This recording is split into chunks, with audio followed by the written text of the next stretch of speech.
Hello guys, and welcome to my Dan Heng Imbibitor Lunae guide video. In this video, I'm going to cover my overview and my opinion of the character. I'm going to cover the character's skills and their skill leveling priority. I'm going to cover their traces. I'm going to cover their best light cones, relic sets, and team comps, as well as the F2P options that you have with this new character. So if that sounds like something you're interested in, feel free to stick around and check out the rest of this video. Now I'm recording this from my stream at twitch.tv/umai_squid_uwu. So if you're interested in learning more about this character or other characters, feel free to drop by, say hi, and ask me any of the questions that you have. Okay, moving on to the character.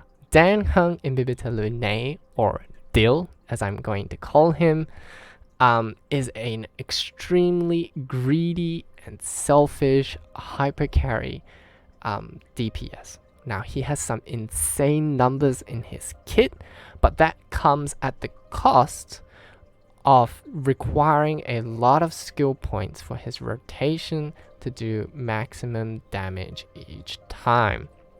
So if this sounds like a character that you might want in your roster, as an imaginary destruction character, imaginary is a really good element. So if you wanted that in your roster, you might want to check this guy out. Now, Imbibitor Lunae's basic attack, like all other basic attacks, is a simple 2-hit attack that does imaginary damage equal to 100% of Dan Heng's or Imbibitor Lunae's attack to a single enemy target, dealing 1 break unit of damage. So this is just a normal basic attack. His skill however, revolves around enhancing his basic attack to do more things. Using his skill is not considered as using a skill in and of itself, but rather his skill enhances his basic attacks to do more things. You can use his skill to enhance his basic attack up to 3 times. With the first enhancement, his skill just becomes a harder hitting single target damage basic attack. His second enhancement, however, changes his basic attack to something called Divine Spear, which is a splash attack that hits a main target and 2 adjacent targets. This is a 5-hit basic attack, which does more damage to more units surrounding the main target, unlike his normal basic attack. So you can see here, it regens 35 energy, so which is technically more than your typical skill regeneration at 30 energy, because you have to use 2 skill points. It breaks the single target for 3 break units, and the adjacent targets for 1 break unit. If you use his skill to enhance his basic attack 3 times, you get a basic attack called Fulgurant Leap, which regenerates 40 energy and breaks the single target for 4 break units and the adjacent units for 2 break units. This is a 7-hit attack, which does insane damage both to the single target and the splash around it. Also inbuilt into DHIL's skill is an inbuilt passive where he gains 1 stack of something called Outroar for every hit after the 4th hit in his basic attack, in his enhanced basic attacks. So each stack of Outroar will increase DHIL's crit damage by 12% for a maximum of 4 stacks. This is at level 10 of the skill.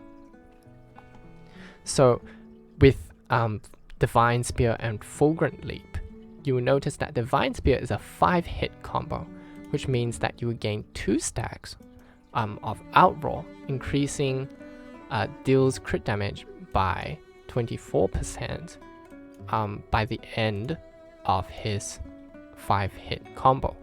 But if you were to use his Fulgurant Leap or his 3 skill point enhanced basic attack, it will increase his basic attack, or it will increase his crit damage by the end of the 7 hit combo by a total of 48% crit damage at the maximum of 4 stacks. Now this only lasts until the end of the turn.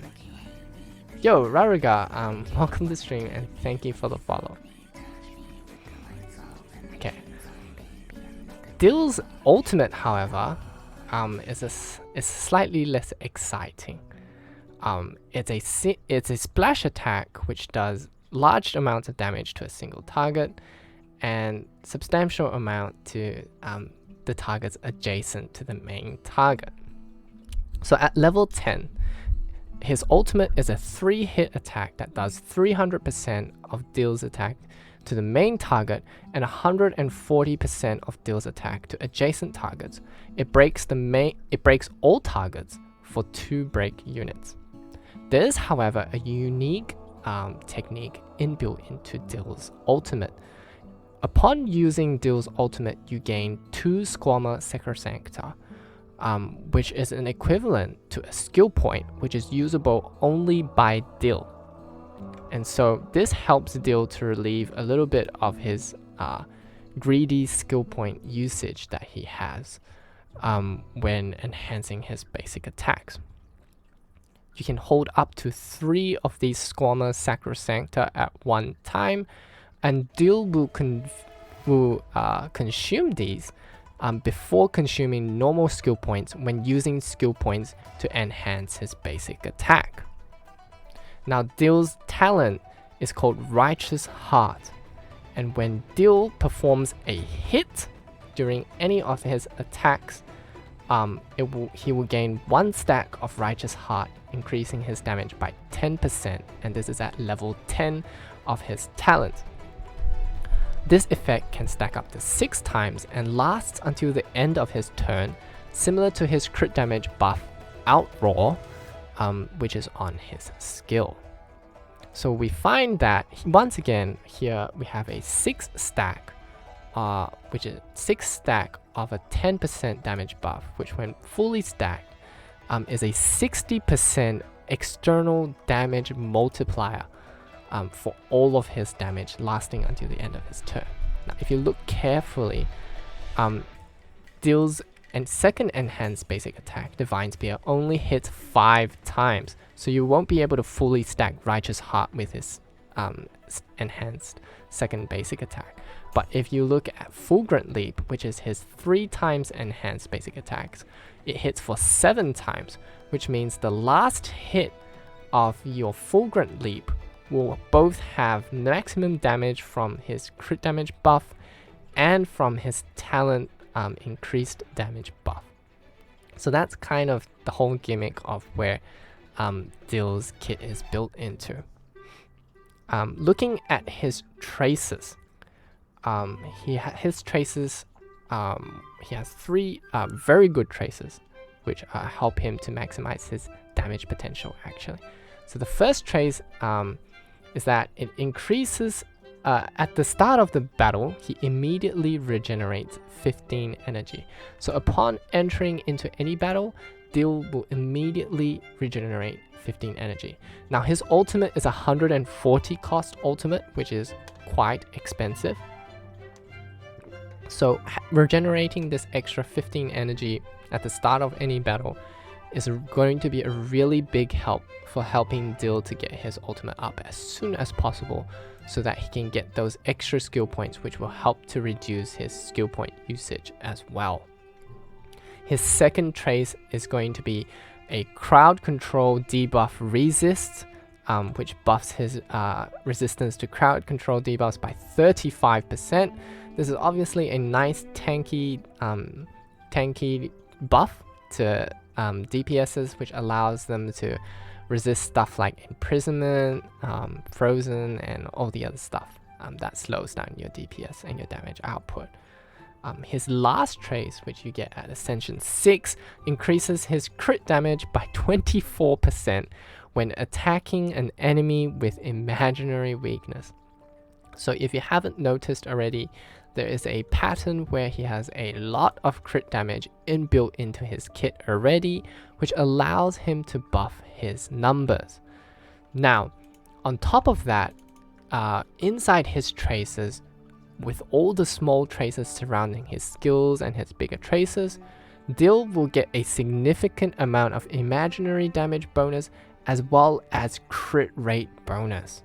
So not only does his big trace buff his crit damage by 24% when fighting imaginary enemies, he also gains crit rate from his traces inherently. And when you level him up, he also gains crit rate. So this allows for people building DHIL to have significantly higher damage ceilings because of all the inherent crit rate and crit damage that is built into his kit. Now, I would cover his Eidolons, but nobody has the money for that, so I'm just gonna skip right over that. In terms of his skill leveling priority and how important it is to get his traces, it is really important for DHIL to be leveled up to level 80. Not only does this provide him with additional crit rate from leveling up with each level,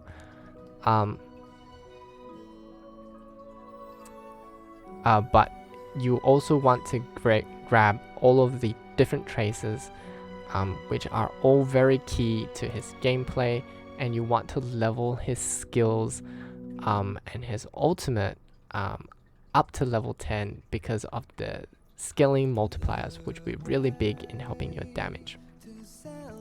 Now, in terms of skill leveling priority, I would prioritize leveling the skill and the talent first. The reason for this is that you want to, well, I would prioritize leveling his basic attack, his skill, and his talent, because his ultimate, although being a really nice and strong damage dealer, is not that key to his kit. His kit revolves around dealing basic attack damage. His talent is a really nice damage buff, which is about doubled, which is exactly doubled at level 10. So in terms of like top priority, it would be level his basic attack and his skill to level 6 and level 10 respectively, and then you would want to level up his talent, and then if you feel like it, you can level up his ultimate. Now with his ultimate and his talent, level 6 or 7 are good stopping points if you're feeling you're broke, because those don't need to be pushed really far. But for his skill and his basic attack, I would really encourage that you max that out if possible. And you would want to grab all of his traces. He has some max HP percent traces mixed into his tree, but you would want to grab all of the crit rate and imaginary damage increase small traces around, which will really help with his damage as well. Alright, talking about light cones.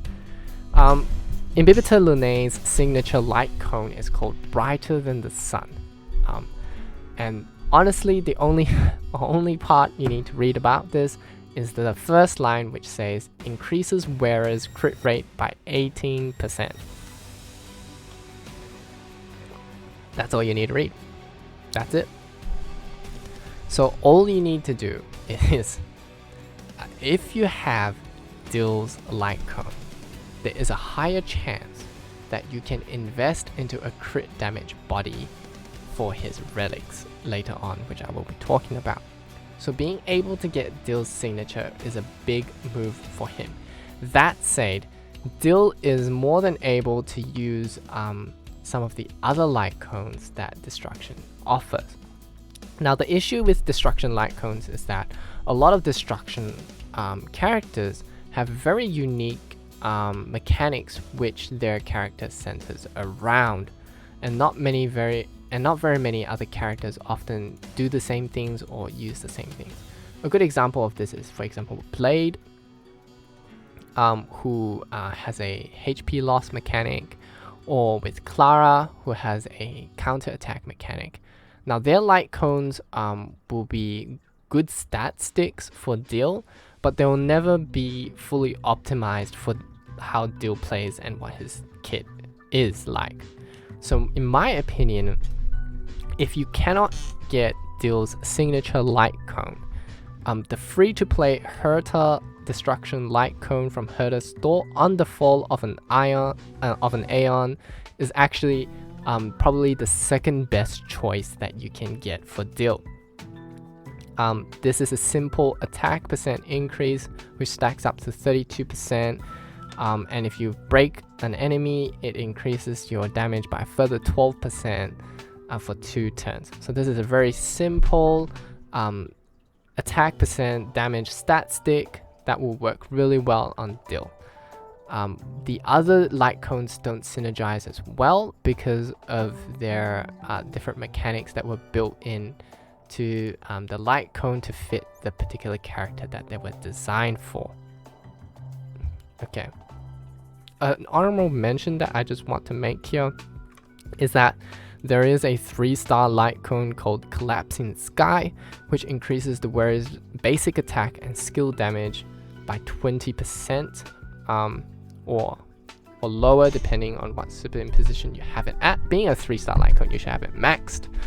And this is actually a very simple multiplier that does effectively increase DHIL's damage. However, being a 3-star light cone, obviously the stats on it are going to be a lot lower. And although the passive for the light cone is really good for DHIL, at that point you might possibly want to consider just sticking any 4 or 5-star destruction light cone on him instead. That said, my recommendations are get his signature because it will really help with optimizing his damage, especially with your relic building. If not, then the Herta free-to-play destruction light cone is actually a great option for him as well. Moving on to his relic sets. Now DHIL is an easy to build and relatively straightforward character. His relic sets, his best relic sets usually center around 4-piece imaginary because you will be using DHIL to fight against imaginary enemies most of the time. Now some other stuff that might work on him is 4-piece musketeer, since that increases his basic attack damage and increases his attack and some speed as well. It's kind of like a copium level set to have on him if you really don't have any good 4-piece imaginary sets to use. If anything, 2-piece imaginary set and 2-piece musketeer is also viable. You could use 2-piece imaginary with 2-piece messenger traversing hackerspace, and some other stuff like that. If you were really wonky and you wanted to use a DHIL with attacking or to use DHIL against enemies that were not necessarily weak to imaginary, you could even use 4-piece quantum, which gives you a 20% defense ignore if they have a quantum weakness, and that's kind of like a, you know, cringy, weak, weird kind of way of playing DHIL that some people still use, but it's not really recommended. Typically you'll be using him into enemies that are kind of weak to imaginary, so 4-piece imaginary is by far currently the best set that you can farm for him. In terms of relic stat priority, so with your headpiece, you're looking for attack percent, speed, crit rate, crit damage, just like any other carry DPS character that you're building. Same with your glove. In terms of speed, you're probably looking to build him up to at least 134, 135 breakpoint for Memory of Chaos. DHIL does have a base speed of 102, so you'll be needing about 32 speed on top of that. For that to work, you are going to need speed boots, which will give you 25 speed. And that will allow you to grab 7 speed from substats on the rest of your relics. For your body piece, if you have DHIL's signature light cone, you can actually go for a crit damage body piece, because from the traces that he has, paired with his light cone, and if you get some really good crit rate substat rolls, it would actually allow you to go for a crit damage body piece, which will allow to push his damage ceiling even higher than normal, as opposed to building a crit rate body piece, which is a safer option and easier to build option, but will also lower his damage by a very little amount, I would say. In terms of easy to build, crit rate body is the way to go, because that will just allow you to get a safe crit rate crit damage ratio every single time. But the crit, if you're really going out there min-maxing and trying to find out how you can raise his damage, I would really recommend trying to get good crit rate substats and building a crit damage body. For DHIL's planar ornaments, I highly recommend getting Rutilant Arena. Rutilant Arena increases the wearer's crit rate by 8%, and when your current crit rate reaches 70% or higher, it increases the wearer's basic attack and skill damage by 20%. Now, this is the main planar ornament set that will increase basic attack damage, which is what DHIL's kit revolves around. So if you're interested in increasing his basic attack damage even more, this is kind of the kit that you're looking for. If you're not insanely trying to min-max his damage and all of that, some other things that work with him are Space Ceiling Station, which will always work. You could even try for Celestial Differentiator. Is kind of an iffy one, but because his crit damage is so high and he has so many crit damage scaling options in his kit, it's kind of like an interesting one that I feel like could be experimented on and tried out. Inert Salsodo doesn't work as well with DHIL because he doesn't have a follow-up attack, and his ultimate being 140 cost isn't really what his kit is centered around. So in terms of planar ornaments, I would really recommend going for Rutilant Arena first and foremost. This being not a set that most people farm, Space Ceiling Station is obviously a very solid second option that you can just build. Most people will have some spares lying around because everyone's farming Space Ceiling Station, and if you're not, I don't know why you're not. You can also build Sprightly Vonyak with an ER rope, especially if you're using it with DHIL's signature light cone, which will actually give you a potential to lower his ultimate rotation by one turn if you're really lucky. If you have a Sprightly Vonyak with an ER rope and his energy regen from his light cone, you might be able to pull off a 3-turn rotation as opposed to a 4-turn rotation, which I think is what his normal rotation would end up being. Okay.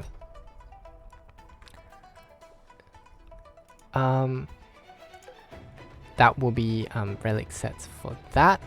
Now for team comp suggestions, I'm just gonna open up the team comps, open up the characters here in my game, and I'm gonna show you some of the recommended team comps that I would build with DHIL.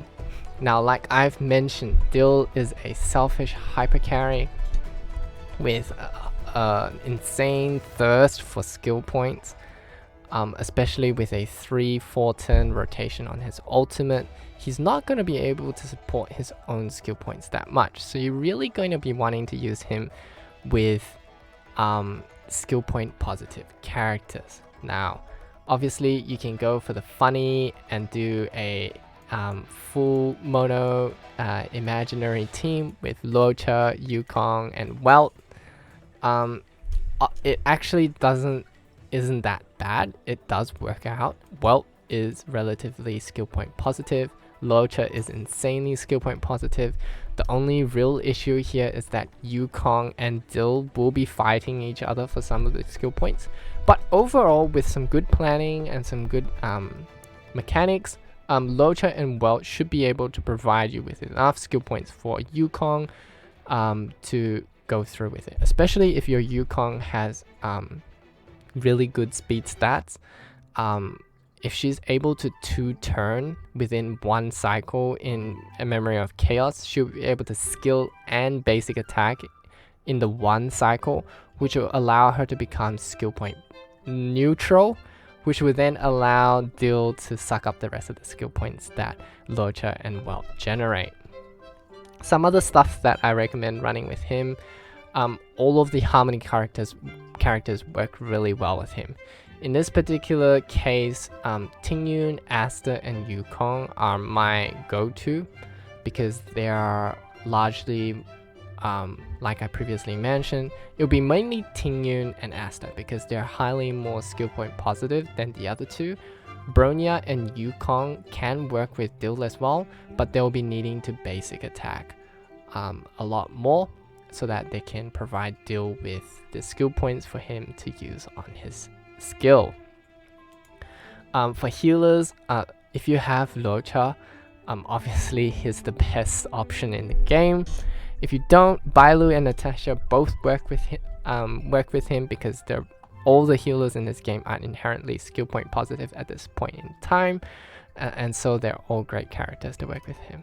In terms of preservation characters, DHIL doesn't really need a protector or a preservation character to draw aggro away from him at this point in time, even as a hyper carry. In fact, getting hit to help with his energy regeneration and his cycling might even be a good thing, especially if you're running a healer like Luocha where you don't need to worry about people dying. So preservation characters, although they tend to be skill point positive as well, are not really necessary, and they are a damage deficit when it comes to adding them to the team usually. DHIL also synergizes really well with nihility characters. Now, a character like Silverwolf or Pela or Luca with their damage increase bonuses are going to be really good for DHIL, since DHIL has such a high damage ceiling, and these debuffs that these characters provide are going to allow DHIL to be able to do just that much more damage on top of his insane numbers already. Now, I would only really bring Pela in certain cases. If you have your Pela built, that's going to be awesome, allowing her to ult every rotation. Silverwolf is a no-brainer. She's the best character in the game. She works with anyone. Luca here is an interesting choice. I would bring him into physical weak enemies, and his damage amplification from his ult is actually a little gimmick that you can play around as well, helping to increase DHIL's damage a little bit there. Obviously, being a hyper carry, he doesn't really have any synergization with sub DPSs or any of the other DPSs available in the game right now. You could run him with some sub DPS destruction characters like Blade or Clara to help do some extra damage or draw some aggro away. However, DHIL, looking at his numbers, I'm not really seeing that he'll really need this. So how I recommend you build around DHIL team comps is one healer with DHIL, and you'd go with either 2 Harmony characters or Nihility characters. So one of each, or 2 Harmony or 2 Nihility. Whatever you have built on your account that will help DHIL to just do the damage that he needs to do. One example of a really good free-to-play DHIL team comp that you can do is a Natasha with DHIL, and you could bring in a Pela with an Asta. Or I'm sure everyone has Tingyun by now if you've done any form of pulling whatsoever. So Tingyun and Asta with Natasha and DHIL is a great team comp. If your Natasha is built enough to be able to help them in that in terms of survivability. I believe Yukong is on his banner, so if you get Yukong while pulling for DHIL, using Yukong, Asta, or Tingyun, these three all synergize relatively well with DHIL, and you can use Natasha as a healer there. If you find that you're having survivability issues with just Natasha, you can chuck in a Fire MC or March 7th to help draw some of that aggro away, and to ease the work on your healer here. But note that dropping one of your Harmony characters or your supporting Nihility characters is also going to drop your team's DPS as well. Well, that kind of concludes this little video on my thoughts about DHIL and some of the suggestions about his skills, his relics, and his team comps. If you have any further questions, feel free to jump into the comment section below and let me know what the questions you still have with the character, or join me live on twitch.tv at MySquidUru. Come say hi, come ask some questions, just like these people here who are asking me questions all the time about how to build their characters, and I'll answer you to the best of knowledge. Alright, catch you around, peace, and thank you for watching.